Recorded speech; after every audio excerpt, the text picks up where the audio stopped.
Hello everyone, and welcome back to Jesse Hecht Creative. Today we're getting serial with it, going over Frankenberry from General Mills and Jada Toys. Before we begin, leave a like, hit subscribe, and comment below your favorite figure in this review. It really helps out the channel. Now let's get to it. Here is the box for Frankenberry. Looking really cute over here. I love this look he has. It's very old school train almost. I love how the nails are also strawberries, and this looks delightful. Very cute over here. On the top we have Frankenberry logo with Monster cereals. On the bottom we have legalese and a barcode. On the side we have nutrition facts over here. Very cheeky and very cute. The little surprise face is adorable. And on the other side we have Frankenberry over here, the action figure. And on the back we have the rest of the figures all drawn up over here. A comic in the background looking really cute over there. Now let's take a look at Frankenberry. And on the inside we have Frankenberry's head over here looking really cute, as well as Frankenberry himself. Let's open him up. And we have Frankenberry over here with some nice artwork over here, just like the Dread Count Chocula's artwork. You can check it out right up here, the other review I did. And we also have different portraits on the top too, indicating Frankenberry over here. Now let's open this guy up, finally. As a fan of some steampunky things here and there, I adore Frankenberry's head sculpt. This is really well done. Most of the head is done in this kind of pink color all the way around. His head also looks like a butt. It's funny.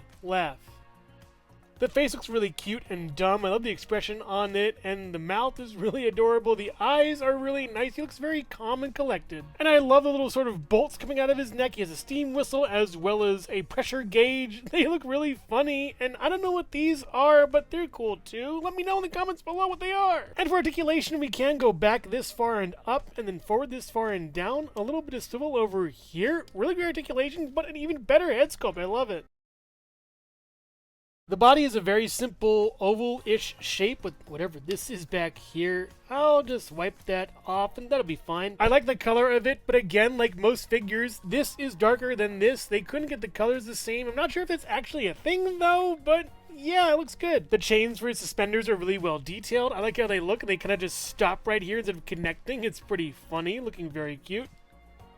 But I think the hands are what I dislike, I don't know, the most on this. Let me explain. His nails are supposed to be painted like strawberries, but it looks like his fingernails have been ripped off and the skin underneath. I don't want to talk about it, but it looks kind of creepy and scary to me. Which I suppose would be the intention with a sort of horror-themed figure, but really, this guy's too goofy to be scary. Look at the cute little face. And for articulation, we get a swivel over here that works pretty well. You can go all the way around with that. And for the arms, we can go up pretty far and down pretty far and all the way around, as well as a swivel over here with the hinge going up this far and a swivel over there as well. With a swivel over here at the hand and then up and down, and then the same on the other side but mirrored. You get a swivel and a hinge with this hand, but there's something wrong with this. Getting kind of a close-up on this, there is some flaking pieces coming off, which makes sense for a Frankenstein type character, but I don't know. I hope this doesn't affect the rest of the figure, honestly, because it looks really good to me. The legs may have some of the oddest articulation imaginable, as well as some of the most interesting issues with them. They are all one color, similar to the arms, so it might be a design thing with that at least, and there's pins in them still. They look pretty good though. The articulation though is what I want to talk about. Inside here there is a bar going down and then over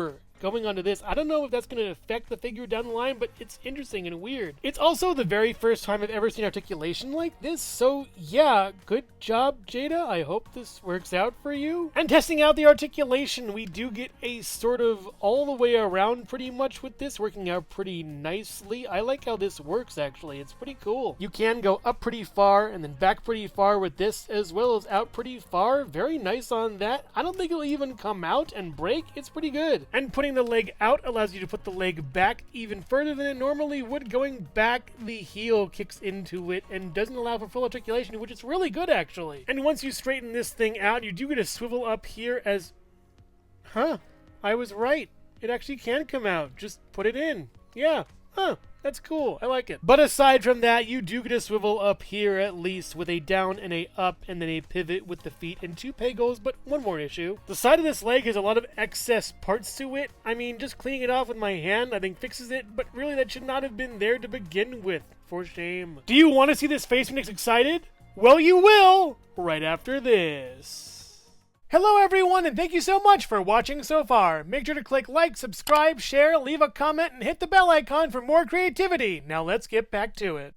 Taking off the head sculpt for the alternate head, let's see what's underneath here. I don't want to wreck anything. Hopefully I don't. Wow, that is cool. There are a lot of compromises with this figure and a lot of workarounds, and I respect that. The ingenuity for this figure is top notch how they made it. So you have a hinge here that is really tight, and then on the bottom another hinge piece over there, and then a ball up here. Amazing. Again, this is really cool, and I respect the heck out of them for doing this. Going back and forth to this hinge as well as the bottom one. That's amazing. I love how this is done. Super cool. And putting the alternate head on here is a snap pretty much. Oh my gosh, I gotta be careful. I don't want to break anything with this, but hopefully it goes on, and yeah. As with a lot of alternate head sculpts, there is some kickback with this, so moving it around will be a little difficult in the future. But I do think this is my choice of head sculpt. I love how it looks. It's very cute. The paint is really great on it, and the expression is, oh. Yeah, I just love this guy, and seeing him happy is one of the best things in the world. The eyes are wide and bright, the eyebrows are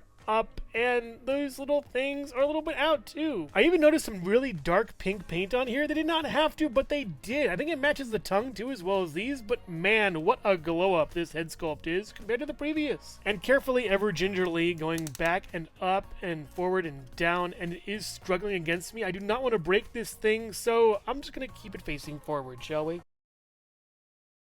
And he looks very excited because he wants to show you his cereal. This is adorable. He looks so proud. I love him. Frankenberry himself is colored differently on the box than he is on the actual box for the figure, so that's kind of weird. Aside from that, this is also cut off kind of oddly. What is going on? The top looks fine for General Mills at least, but really the printing could have been done way better on this one. He even has the same kind of mask on the back looking really good. I actually like this one a little bit better. It's cuter, and I think the face does a good job at looking nice. Though I'm not sure what this is over here. Is this like a splotch? Yeah, it's a splotch of something. Let me just get that off with a fingernail. Hopefully it comes off pretty much. What's that up there? I don't know what's going on here. Yeah.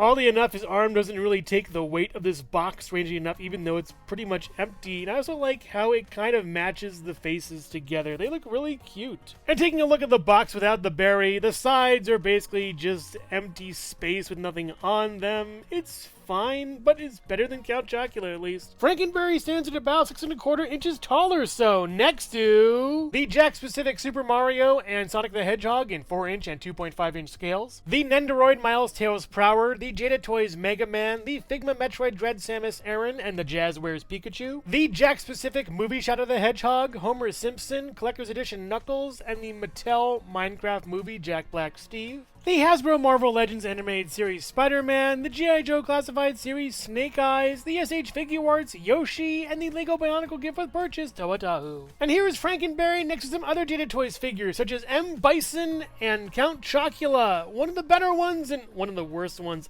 ever. Though he does look nice next to Frankenberry, so I'll give him that at least, but Frankenberry is really the star here. Love him. And here he is next to some other Jada Toys snack figures such as Chester Cheetah and Tony the Tiger. And I think these are the top 3 so far. If not for snack figures, then Jada. They look really great and the paint and sculpts are awesome. Honestly, keep going, Jada. Keep going. Overall, he's Franken adorable. What Frankenberry lacks in complexity, he makes up for in sheer simplicity. I love this figure. It's really cute, all the bells and whistles, literally. Both head sculpts are really great. I love the dumb one as well as the excited one. They're both really nice, sweet, and very cute. The rest of the body, being a couple different colors here and there, is fine, and I love the chains. They look really great, and the legs and articulation too. And General Mills as well as Jada went above and beyond with the design on this character. The little intricacies such as the little sprockets and gears and gizmos and strawberry fingernails. It's wonderful. It makes me wonder what Count Chocula could have been if they put a little more effort into that design as they did this. This is wonderful. That it was not. So if you're a fan of cereal, General Mills, or Frankenberry, then what are you waiting for? Get this figure. He's adorable and awesome. I would highly recommend him. He's really cute and great. Just don't expect a lot out of him. He's trying his best. But make no mistake, this figure is pretty great. Unfrankenbelievable. So which Jada Toys figure is your favorite? Let me know in the comments below. Thank you so much for watching Jesse Hecht Creative. Make sure to click like, subscribe, share, and leave a comment. You can also visit us at jessehechtcreative.com for more reviews like this one. Thank you so much for watching, and keep being creative. Stay tuned.